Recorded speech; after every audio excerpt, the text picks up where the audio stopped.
Namaskar everyone and welcome to Desi Talk. Today's topic is still in the series of classical dance. We'll be going over Kathak and let me add Yashu, and we'll be having a guest come on to give us some of the more meaty information about this topic, which is awesome. Hey Yashu! Hi! Oh, I like your earrings. Thank you. I got them at this Mexican market. Ooh, very nice. Very Thank nice. you. So, And I dropped the pin for you as well. Oh, I don't see it, but I'll do it when I see it. So, namaskar everyone. I am your host of this podcast, Desi Talk. My name is Srishti Prabha. I'm the managing editor at India Currents, and with me I have... Hey everyone, it's your girl, Happy Yashu.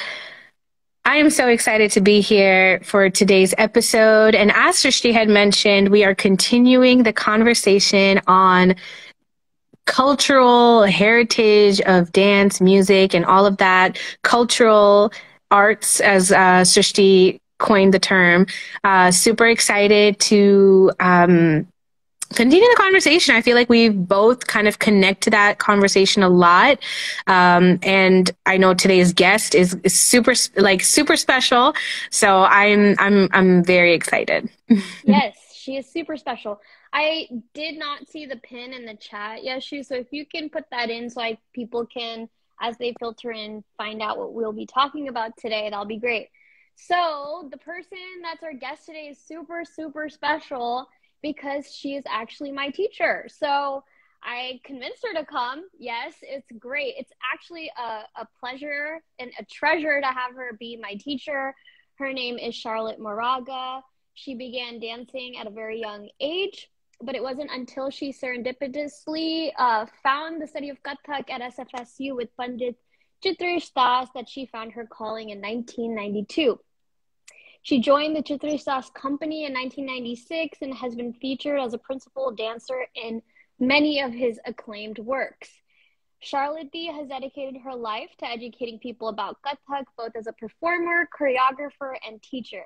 She's also largely responsible for the development of the Chitresh Dance Company arts education programs in California schools. She is the current artistic director at CDI, and she teaches the Chitresh Youth Dance Company and still performs regularly. She also currently teaches dance at San Francisco Unified School District. So she's prolific. With that, let me bring her on. Let's see if this will be seamless. In the meantime, I'm super excited. And for those of you who have been tapping on with us, make sure you comment below. Let us know how you have been enjoying this conversation. Namaste. Yes, Thank you so much for being here.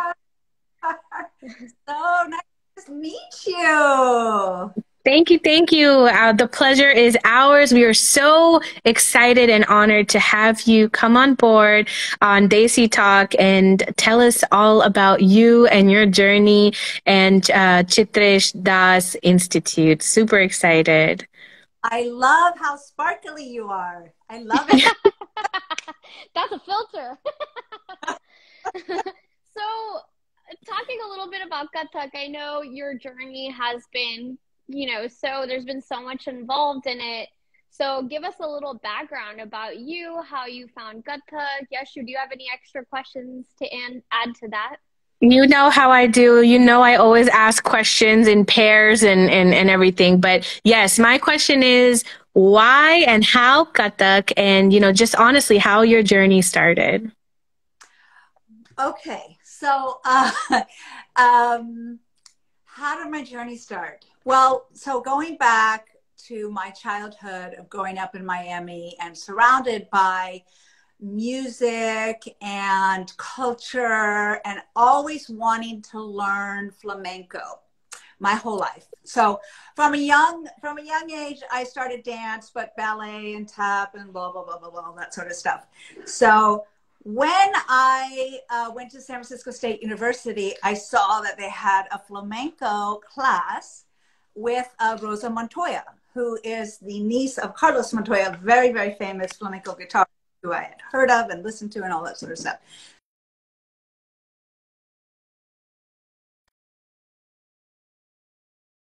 What is this Kathak dance? I didn't know it was Kathak. I didn't know it was Indian dance. I didn't know anything about it. I thought maybe it was like a Filipino folk dance. so I said, okay, I'll take that just for a semester. And then I walked into the studio and I was just completely blown away and mesmerized by this artist, Pandit Chitresh. I had studied with many great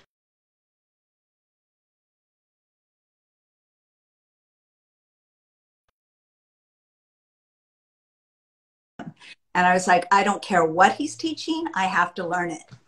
And the rest is history. Wow.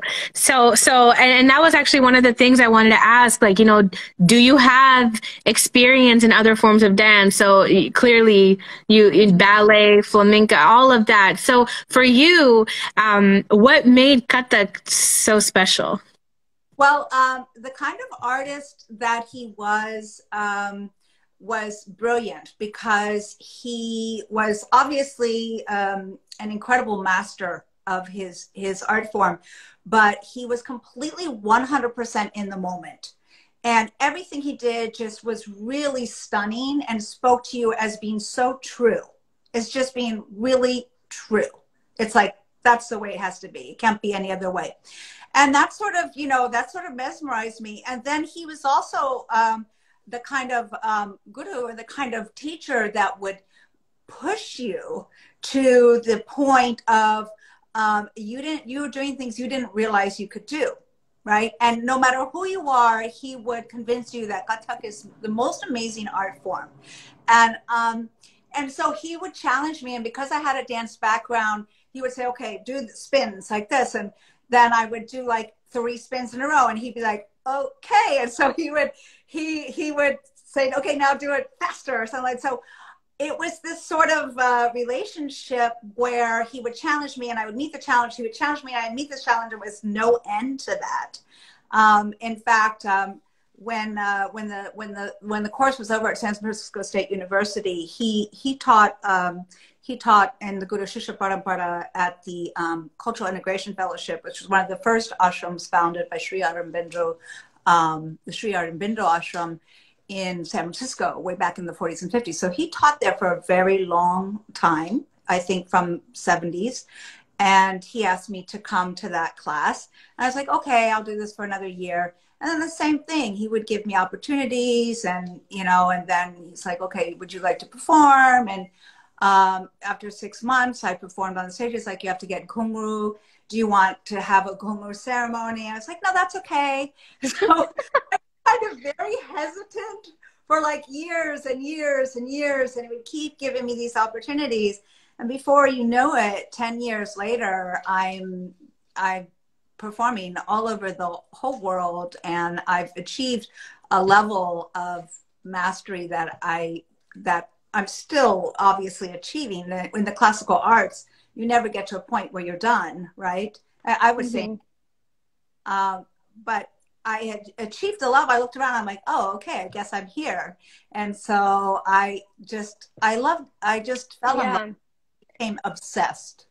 I think we should also talk a little bit about, why he was teaching at SFSU and, the demographic of people kind of accessing Kathak at that time, because I do think there is this like almost jarring dissonance between, obviously you're not Indian, but then you're very much teaching a very Indian classical dance form that's rooted in our ancestry and our stories and a lot of that. So like how was that cultural barrier for you, that threshold crossing that? But then also like, I think there's such a history of Kathak in the Bay Area that kind of allowed for this burgeoning of other people accessing Kathak, which almost feels like it's kind of shifted away from that now. So what have you witnessed? Mm-hmm. Absolutely. Well, because the Bay Area has been sort of a foundational point for classical Indian dance and music. When Ustad Ali Akbar Khan Sahib came here in the 60s, it really became a mecca, and all the great artists, great musicians would come to him and come to his school, and that's how Guruji ended up coming here. Is he got a fellowship to teach Kathak at University of Maryland, I think it was, on the East Coast, and then Kansab called him and said, "Come teach at my college in California." So that's how he ended up here in 1970. And at that time, as he would say, it was a lot of blondes and brunettes. It was the hippie generation, right? And they're like, "Man, can we learn this Krishna dance?" And, you know, all this kind of stuff. So it was quite a culture shock for him. And that's the mainly who was interested in learning at that time. But then, because the first, when he came, when it opened up in the 60s, the first generation, they really were coming to establish themselves and to, you know, really make money and to focus on becoming secure and establishing themselves. And it wasn't till like the second or third generation of Indians that they started to really study. So I think at San Francisco State, it was very diverse because it's San Francisco. So it was actually very diverse. And he loved that. And he would always say, you know, he was very excited by the best of all different cultures. Obviously, he's very deeply steeped in in the tradition raised in Bengal. But he would call himself a Rajput Bengali Californian. And so he had a lot of influences. So I think he was able to connect with just about anybody.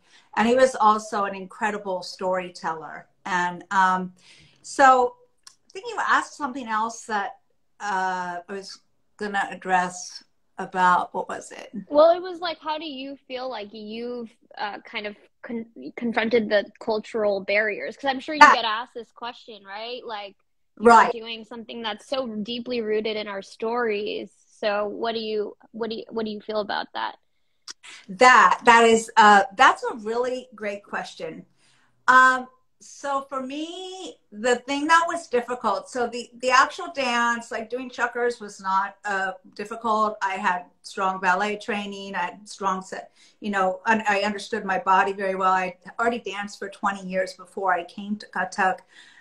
So it was really the thing that was most difficult. It wasn't actually the cultural, obviously the language, but I loved the stories that we tell. So there's three aspects for those who don't know, and I know you all know. Yes, let's tell us the fundamentals of Kathak, please. The three aspects are the nrit, which is the pure dance, and that I could totally connect with. That's, you know, and with that is the music, and to me that was actually harder than anything else. There's nritya, which is dance with expression, and dance in general is a language, and I do think dance is it's a language, and all dancers have that in common.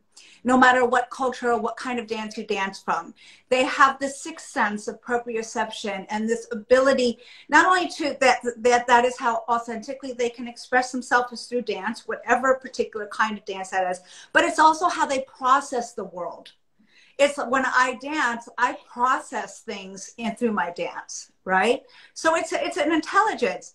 And so the stories and the poems to me they weren't purely Indian. They were archetypal, right? They were human. They were humanity. It was humanity, right? You don't have to be Indian to relate to the trauma that Sita might have experienced, or, you know, or to relate to the incredible power that someone like Ravan has, right? So to me, that was not the barrier. To me, the barrier was tal. It was actually the music. It took 2 years to find some.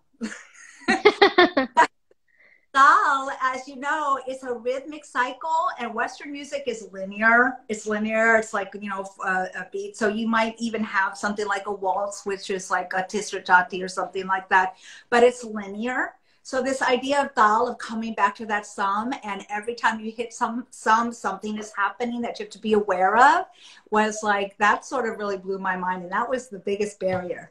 So I got that, then I was like, okay, I can do this. Yeah, I wonder if people even, I don't know, Yashu, you could maybe answer this question. I don't even know if like all South Asian people understand dal in the way that maybe a dancer or a musician or a singer would, because but I maybe inherently you've heard it so many times it might be more simple, because like all music foundationally is built on generally a dal, even like Bollywood music. So yeah, what do you think, Yashu? I that's what I was going to say. I think in general, and I'm only going to stick with like Indian just because that's my only scope of knowledge. So I don't want to speak on behalf of like other South Asian countries. But for the most part, I believe like a lot of Indian music works on a tal system. It works, you know, even if you look at composers like A.R. Rahman, for example, like he very often works on a tal system. A lot of people do. And that's why the songs are very predictable. You know where it's going to stop. You know where it's going to begin. So I think definitely, if you're South Asian, or Indian in general, I think you're kind of like born with that, like, okay, and it's going to stop right now. Boom. Right. Yeah. So I do agree with that. I don't know how like factually true this is, but I mean, I grew up with it, and I'm a Carnatic singer and dancer. So for me, you know, like I had like tal had been ingrained into me for the longest. So. So yeah, I mean, I think this is a great way to kind of enter into the fundamentals of Kathak, because that's also kind of why we brought you here. And for those that are tuning in right now, what we want to do right now is create some awareness around the classical arts. And if you were just a lay person going to a Kathak show, what are things that you can look for and be like, hey, that's really cool that they were able to do that. What does that mean? So from the most knowledgeable, please tell us, what are some simple things somebody could look for when they're watching Kathak? Yeah, well, I don't think anyone needs to understand tal to appreciate Kathak, although it makes it much more interesting. For those of you who don't know, tal is a rhythmic cycle of definite beats. So it could be rupak tal, tin, din, na, din, na, din, na, din, din, na, din, or it could be, it could be a straight, an even 16-beat tal, which is very even, which is most Western people who listen to Western music, they're used to that, right? So if anyone goes to a Kathak performance, you like Yashu was saying, you can kind of feel that you can definitely feel like when you're supposed to stop. You can feel it because there is a structure. And there's a unique rhythmic structure called the tihai, which is a rhythmic pattern that repeats itself 3 times, which is unique to classical Indian music and dance. And and I think I've heard this before, that like the first bala, or the first time you hear that rhythmical pattern, it's like, okay, you're hearing it. And the second time you're starting to get used to it. And the third, you're there along with it. So you're ending with the dancer. So you feel like you are part of the dance. So I think it's, this idea of the fourth wall in Western dance was never there in classical Indian dance, because in Kathak, you know how it is, right? You're interacting with the audience. You're interacting with the musician, and it's this organic triangle of audience and musician and dancer, and there's a lot of improvisation, and it's very fluid. There was never a fourth wall there. So I think that sort of breeds an intimacy that anyone that comes to a traditional Kathak concert, they automatically feel like they are with that dancer, right? And I think the fact that it's extremely complex footwork, like flamenco, and it's very fast. It can be very fast footwork, and there's stunning pirouettes, like ballet, except we wear 5 pounds of bells on our ankles, and we do it quickly. So that's very also exciting to anybody from any background. And then, like I was saying before, with the poetry or the songs or the stories, it's based on unique universal themes. It's based on universal concepts. It's based on the Navarasa, the universal emotions. And so I think anyone can relate to it. Mm-hmm. I think what I want to also kind of get your opinion of is expression. I know in Indian dance, like facial expressions are very important. I remember so I was trained by Anuradha Nehru in Kuchipudi. And so I remember we used to have a dancer who was from a different culture, not Indian, so probably not really used to watching Bollywood or, you know, some of these very filmy things. So for me, when it came to expressions like, you know, showing fear, I was able to do it, you know, and I until this day, I attribute my very expressive nature to dance because I was always trained to like, you know, and do those kinds of like expressions. But I remember that student, my classmate, as I call, had a very hard time to like really open those eyes and like, you know, and I know my teacher always used to be like, you're scared, open your eyes. Like we would be like, oh, no, she's like, open them, like, you know, really opening them. And so how did you feel about the whole expressive nature and like how Indian dance merges a little bit with like acting and that musical nature, I guess? Yeah, absolutely. That was one of the things I loved about it, actually.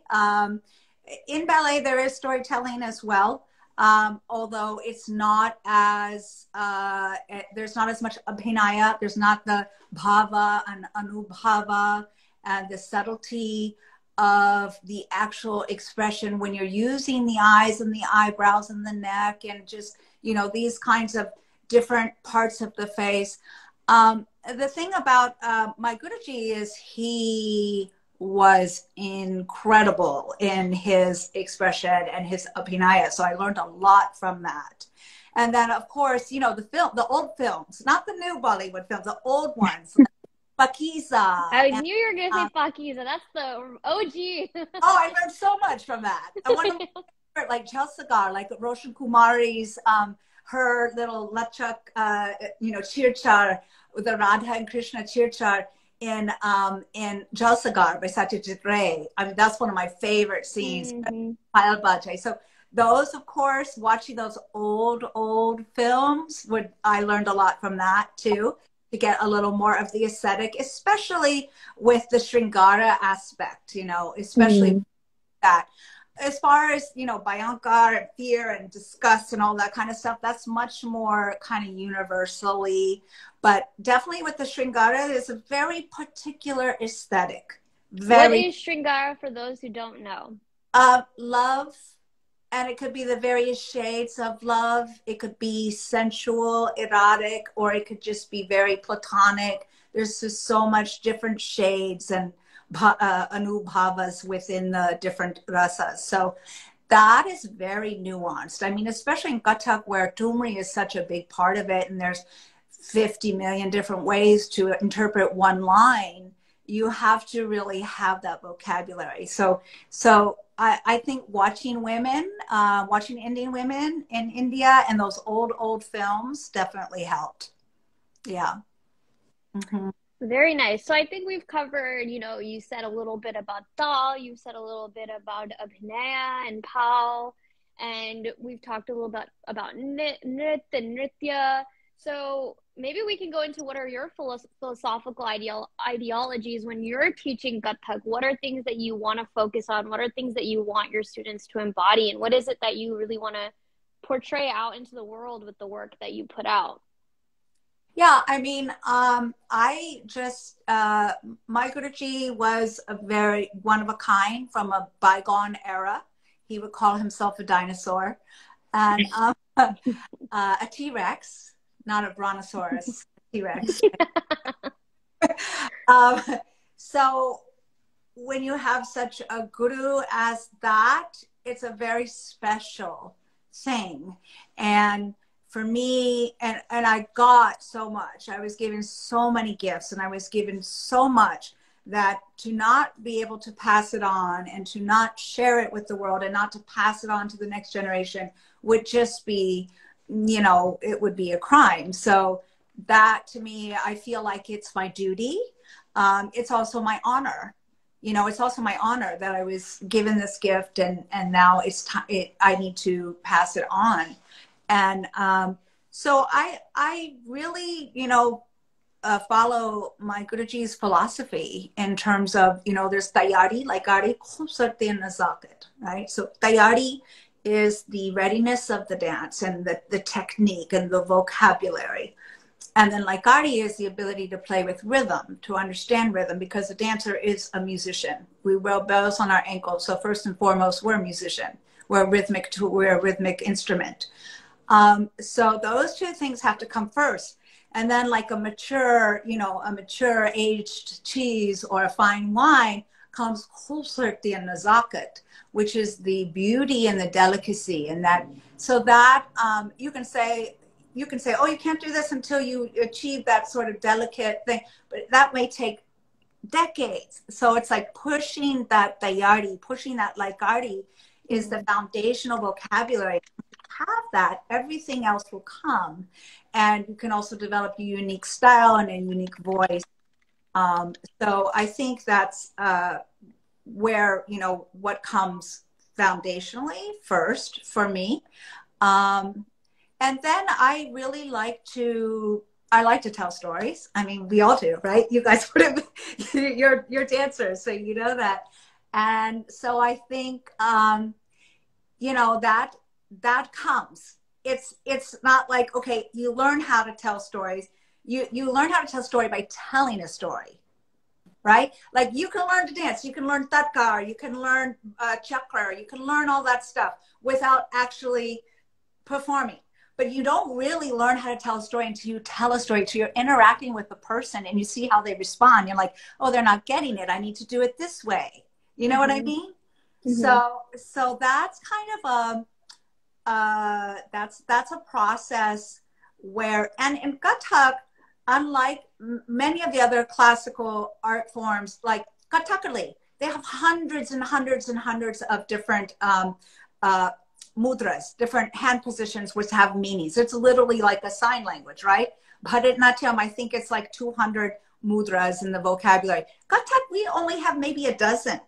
Like we'll use gunga to pull a veil, but we'll use it to pluck a flower. We'll use it to pull a bow and arrow. We use it for everything, right?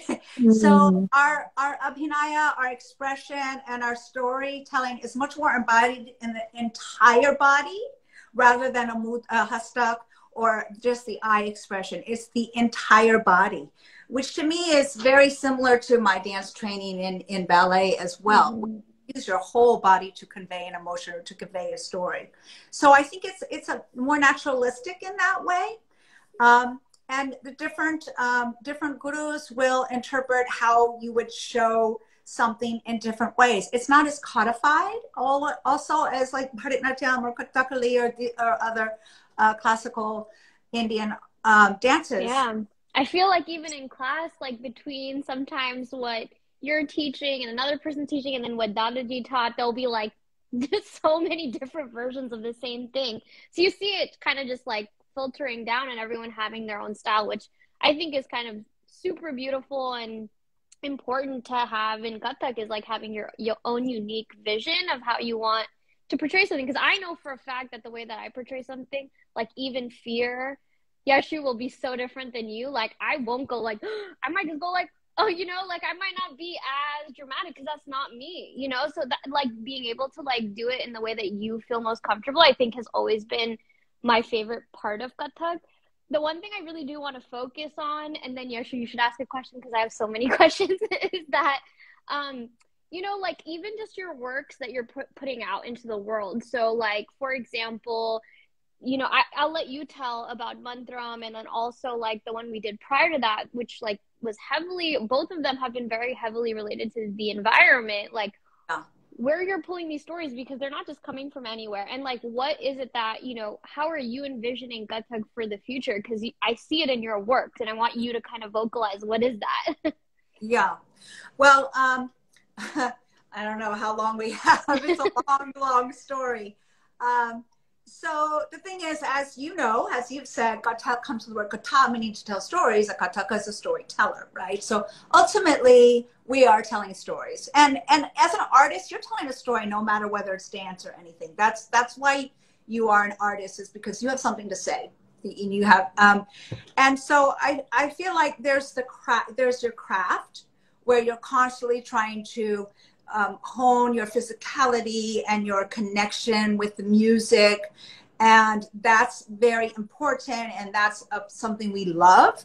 But then there's also the need to say something, the need to tell the story. And if you know, one of my favorite solo stories was Govardhan Giri, which is the story of Krishna lifting the mountain. And every time I told it, I would have a different narrative going on in my head. Like the last time I did it in 2017, Art of Kathak, which I was so fortunate to have Pandit Shwapan Chaudhary on the stage at that time. I was, you know, when you have a great master like that, it's really easy to get intimidated.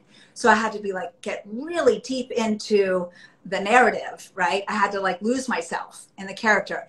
And I was like, okay, I'm going to interpret Indra as Donald Trump. I had to make it like relevant to me in that moment. You know what I mean? And I think that's where, you know, where I am is making the dance relevant to me in this moment. And as you mentioned, Mantram is, Mantram, for those, it was my the last work that we just did. We just did it in October of 2021. Thank God. I mean, we had a window in this COVID time, right? A window, because if we're, anyway, I digress. So there was so much going on during that whole, it was the longest drawn out collaborative process with myself and Alam Khan, who was doing the music. And he wanted to do something different. He didn't want to do strictly classical, traditional, raga based music. And I was really into that. I wanted to do something cinematic. And I was feeling, we started working during lockdown in 2020. And I was feeling around the time of George Floyd, where there were these political and social fires. And then California was on fire, quite literally. We literally couldn't breathe. I mean, when it went out September 2020, I think, or was it 2021? I can't remember anymore. Literally, it's like the Wild West, noon, 11 a.m., and it's like dark, burnt orange. It's 2020, because 2020 was the worst. I mean, and I'm just like, oh my God, you know, so this kind of changed everything about what that was about. So Mantram, as you know, as many people know, is like, especially like a beej mantram, like a seed, is like a bowl or a phrase that you will say over and over again for the purpose of focus and transformation, and being able to get to a place where you can break through and evolve, right? So our mantram, quite literally, is tate teta, ate teta, tate teta, over and over again. It's our dance, right? It's the bowls of our dance. And so originally that's what the piece was going to be about. And then it ended up being really about the fires and the devastation. Like, it's kind of ended up being really about the 5 elements creating this sort of urgency, this real strong urgency in our environments, not just our physical environments, our internal environments, our geopolitical environments, our emotional, social environments. And so it was kind of based on the structure of the Panchabhuta. And for water, his music also inspired me. It was a real collaboration because his music gave me this sense of just this otherworldliness. And I imagined this jellyfish dancing, right? And so we became the jellyfish. And then at some point it got so intense, the music, that we evolved into refugees that were stranded and falling into this water and needing to find a place and and just being in this place where we wanted to go somewhere else to escape where we were coming from, but at the same time we didn't, because that was our home, and just this place where it was just incredible angst. And that's where that segment ended. And so when we came to Earth, I'm like, okay, we have to be grounded. We have to come to this peacefulness. We have to come to this place of it's never an end. You know, in our classical Indian dance, there's never an end, right? When you have Shiva that destroys, you have Brahma that brings creation. You have destruction is for new creation. So there's never an end. It's a constant cycle. So even though we think something might be devastating, right? Let's say the wildfires. We know that that burnt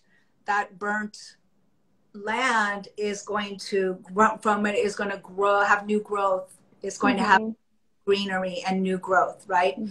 So it was kind of just like the whole process of creating the work was very collaborative with the music and with my dancers, with 5 dancers who've been with me for a very long time. They're adults now, but they came out of the youth company, and they had been dancing for over a decade, some of them for 15, maybe 15 years. And so they had this connectivity that was really amazing. You know, I wanted to just strip it from a lot of things. We were taking thala away, but it was based in thala, but there was no marker. There was no teka, keeping the thala. And how they were able to say exactly together, exactly in the music, to me was very inspiring. Yeah. They definitely had something beyond just, which I mean comes with like dancing together for so many years, but they were bonded, and it was very beautiful to watch something that felt like it was on thal, but I didn't know what the thal was. Definitely.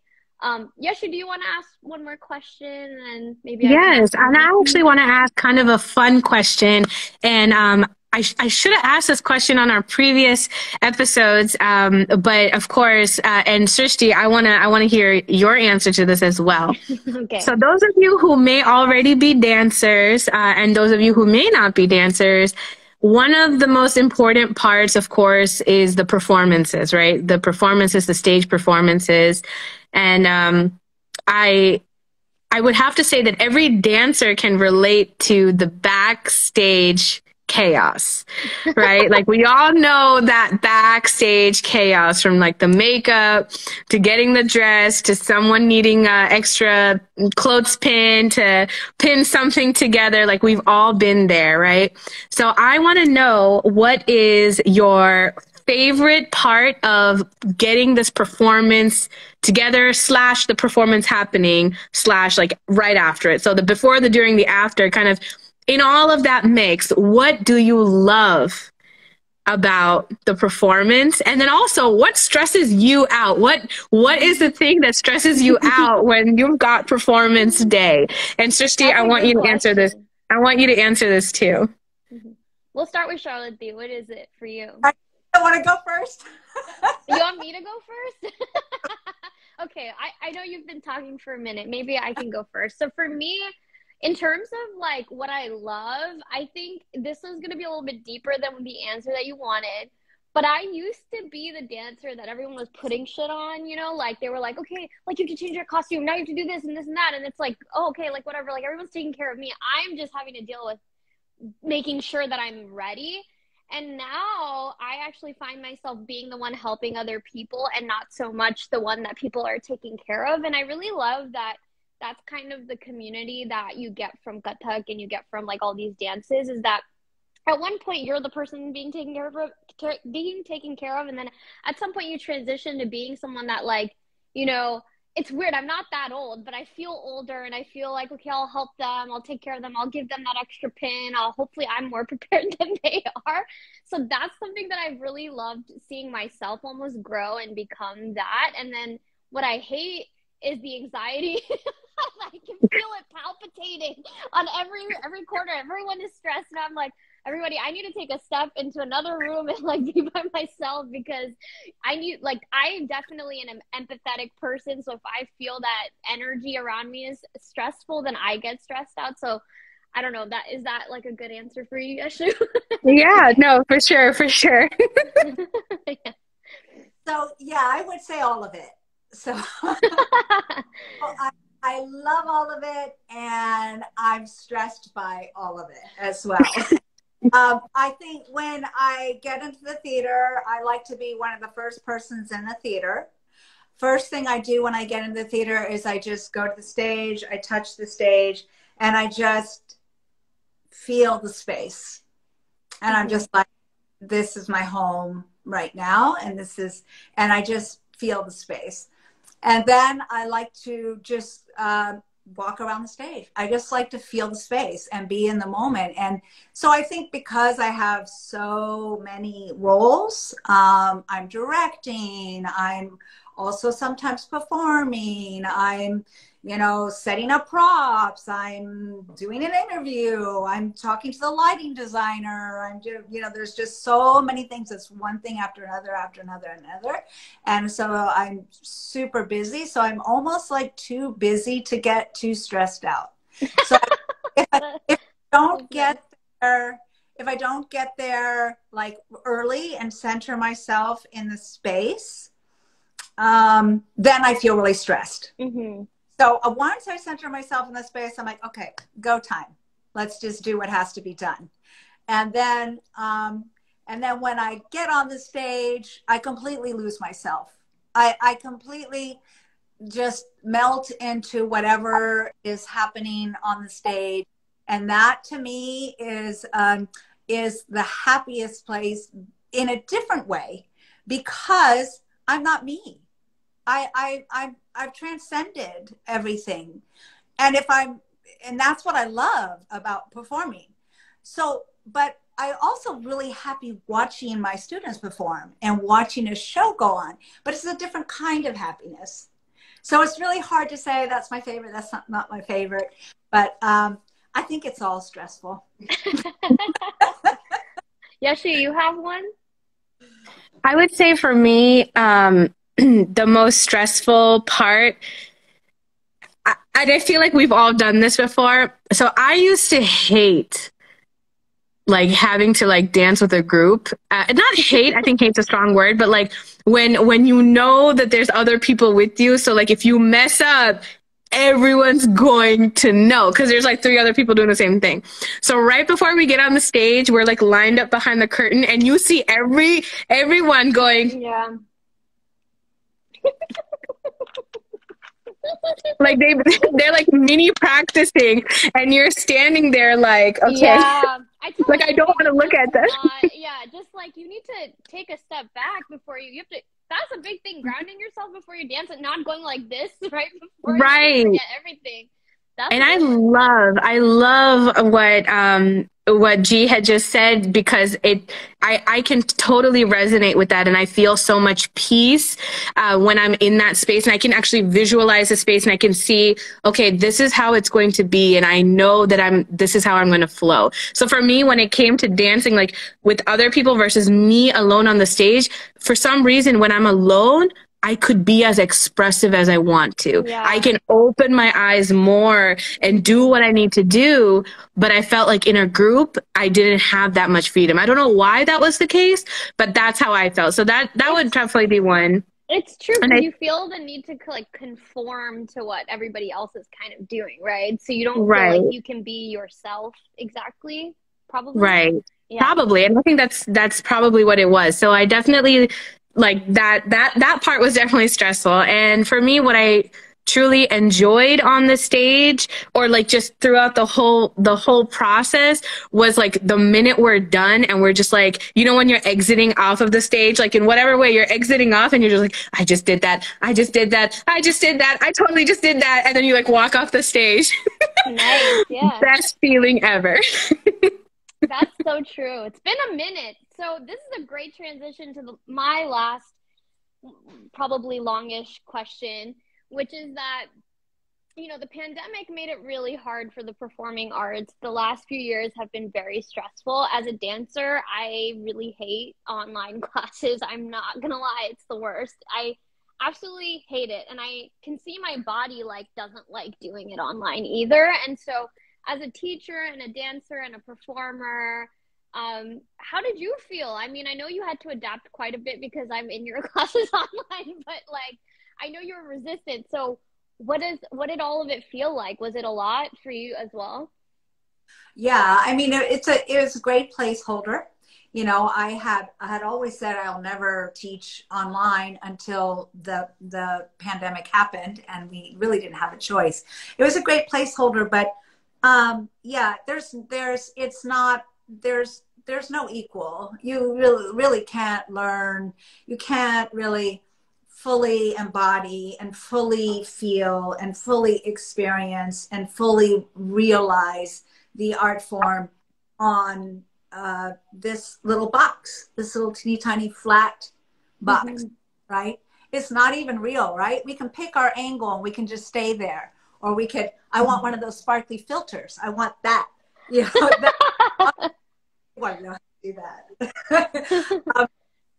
But that's I'm just speaking to that, meaning that you miss so much, right? When you're live. First of all, you can't hear all the students and everyone being able to hear their feet and being able to hear the music and singing together and making sound together. So you can't do that on Zoom because everyone has a different lag and that kind of thing. So so there's definitely a lot of things that were lacking, but it was a great placeholder. And I think more than anything, it was a great way to keep our community together and just to check in and say, okay, I'm here for you, whatever I can do, let's just we'll keep our practice going until we can be in person again. But there's absolutely no equal to that. Yeah. With that being said, before we end the live for today, we would love to know what else is coming up in the near future or, coming up for this year from Chitresh Das Institute. What is it that we can all anticipate for? How can we get more information? And if I want to join your class, how can I do so? Could you drop some deets on that? I am so glad you asked. Go to our website, Chitresh Das Institute, at what is it? .org. Yeah, I think. Yeah, anyway, I'm pretty sure it is. Just Google it. And we have full class schedules there. We have information. We have calendar. For 2022, I'm looking forward to 2 really big projects. One is hopefully our first in-person whole school performance. Hopefully in May of 2022. We haven't had an in-person whole school performance for 2 years. So keeping my fingers crossed that we could do that. And then in the fall of 2022, I have a new collaboration with an incredible piano composer and player who plays ragas on the piano, which obviously is a traditional Indian instrument, named Utsav Lal. And also collaboration with an incredible artist, Alka Raghuram, who's a film director as well as a poet and a painter. I mean, she's just a very well-rounded artist, and I'm very excited to collaborate with them on exploring the river. So in our dance, from very beginning level, one of the first kavits you learn is Yamuna Ketata Paranachita Kaneya Tate Baje Tapayela Chu Chanana, etc., etc. So it's the story of Krishna dancing by the banks of the Yamuna River.